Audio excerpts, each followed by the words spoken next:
आज आपको कराऊंगा, तो ये आपको थोड़ा क्लियर होना चाहिए।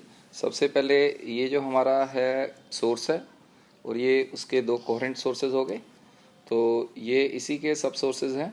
यहाँ से जो वेव फ्रंट्स जनरेट होंगी वो इसको और इसको एनर्जाइज करेंगी। ये हमारी स्क्रीन है जिसका डिस्टेंस कैपिटल डी है from the plane of the slit से। ये दोनों स्लिट्स के बीच में जो डिस्टेंस होता है वो स्मॉल डी से रिप्रेजेंट किया जाता है, ठीक है। This is a small D. अगर हम इसकी बात करें, यहाँ से अगर बिल्कुल स्ट्रेट जाएं तो पोजीशन ऑफ सेंट्रल मैक्सिमा, अगर मैं यहाँ से बिल्कुल यूँ करके यूँ स्ट्रेट चल जाऊँ तो ये जो मेरी पोजीशन होती है ये सेंट्रल मैक्सिमा की होती है। तो ये हम इसको लिख देते हैं, आई सपोज इसको यहाँ से ज्वाइन कर लिया। This is the position of central maxima, ठीक है। तो ये सेंट्रल मैक्सिमा कहते हैं इसको। तो ये सेंट्रल मैक्सिमा से हम किसी भी पोजीशन ऑफ मिनिमा या किसी पोजीशन ऑफ मैक्सिमा निकालें तो इसको मैं सी मैक्स लिख देता हूँ।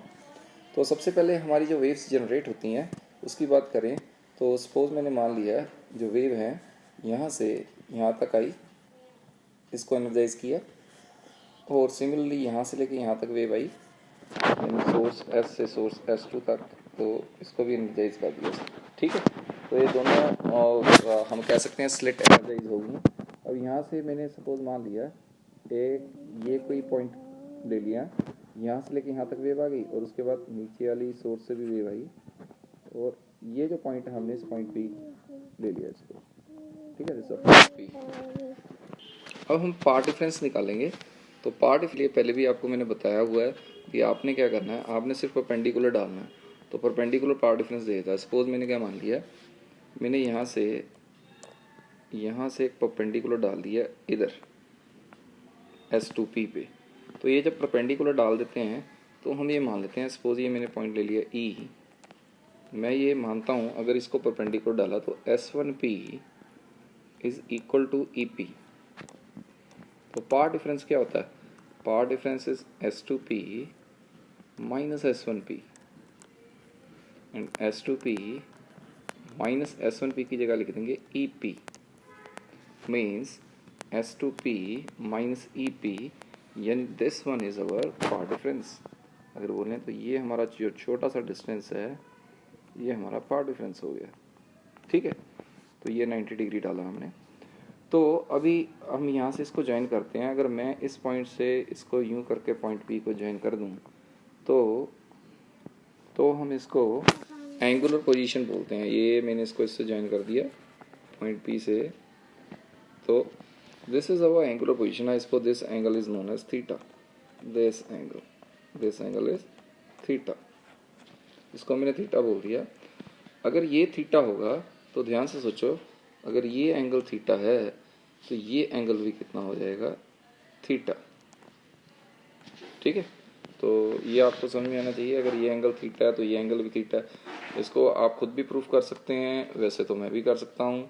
तो आप इसको देखो, ऐसे मान लीजिए जैसे ये जो छोटा सा एंगल है मैं इसको रिप्रेजेंट करूँ तो ये थीटा था, तो ये 90 है, तो ये 90 माइनस थीटा हो जाएगा, तो ये टोटल एंगल 90 है, तो यानी ये थीटा हो गया।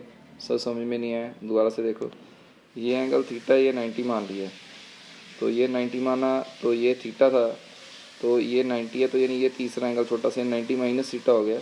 अब बड़े ट्राइंगल में देखें तो ये टोटल एंगल 90 है और ये 90 माइनस थीटा यानी ये थीटा हो गया। चलो सर ठीक है। अब ये छोटे से ट्राइंगल की सारी कहानी रहेगी 2 मिनट की। अभी मेरे को एक बात बताओ, ये डिस्टेंस कितना डी है यहाँ से लेके यहाँ तक? हाँ सर मालूम है। तो अभी हम ये जो एंगुलर पोजीशन, ये भी एंगल थीटा है। अगर मैं ये वाला ट्राइंगल लूँ, यहाँ से ये और ये बड़े वाला ट्राइंगल लूँ, तो इसमें मैं टेंजेंट थीटा लिखूँ तो टेंजेंट थीटा का फॉर्मूला क्या होता है, perpendicular upon base. That is ये डिस्टेंस सेंट्रल मैक्सिमा से कोई भी मैक्सिमा या मिनिमा का डिस्टेंस y मानते हैं, then y is y by capital D। अभी देखते हैं दूसरा ट्राइंगल ले लेते हैं। जैसे अब हम ये वाला ट्राइंगल लेते हैं छोटे वाला, तो इसमें ये देखिए ये परपेंडिकुलर है, ये बेस है और ये हाइपोटेन्यूस है। तो अगर हम कह सकते हैं इस ट्राइंगल में जो साइन थीटा है वो परपेंडिकुलर अपॉन हाइपोटेन्यूस यानी x बाय स्मॉल d है। इफ़ थीटा इज स्मॉल, अगर थीटा बहुत स्मॉल है तो हम ये कह सकते हैं साइन थीटा और टेंजेंट थीटा दोनों बराबर होंगे। अगर ये दोनों बराबर माने यानी हम कह सकते हैं x by D y by capital D के बराबर है।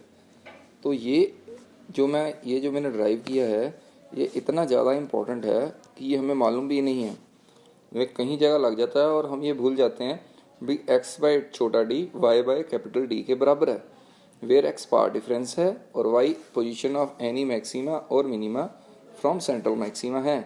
तो अगर मैं इससे x की वैल्यू निकालूं तो जो मेरी x की वैल्यू आएगी वो आ जाएगी x इक्वल टू y, या y की वैल्यू निकाल लेते हैं, हम y कैलकुलेट कर लेते हैं, that is y is equal to x capital D upon small d।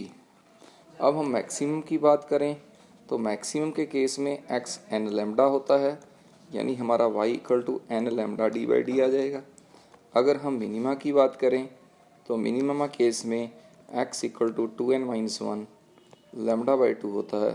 तो जब इसको इक्वेट करोगे y की जगह यहाँ पर वैल्यू पुट करोगे तो जो आपकी y की वैल्यू आ जाएगी वो आएगी 2n minus 1 lambda d by 2d। This is your answer.